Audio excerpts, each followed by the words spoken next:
Қайырлы күн Жамбыл ауданының жастары. Бүгін біз гүлденген аула жобасының жалғасын тауып, жаңа гүл көшеттерін отырғызу жұмыстарын жүргізгелі жатырмыз. Азайып, қыстада күміс өмірге жоқ тыныс. Табиғат қашанда сүйгенге ғажайып.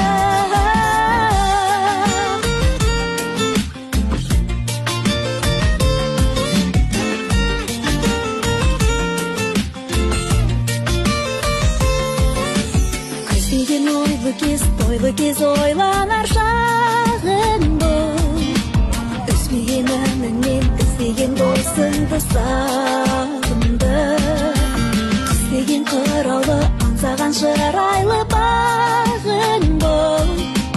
Өмірдің осы бір шақ, берекелі мерекелі. Көктемде жадырап жазда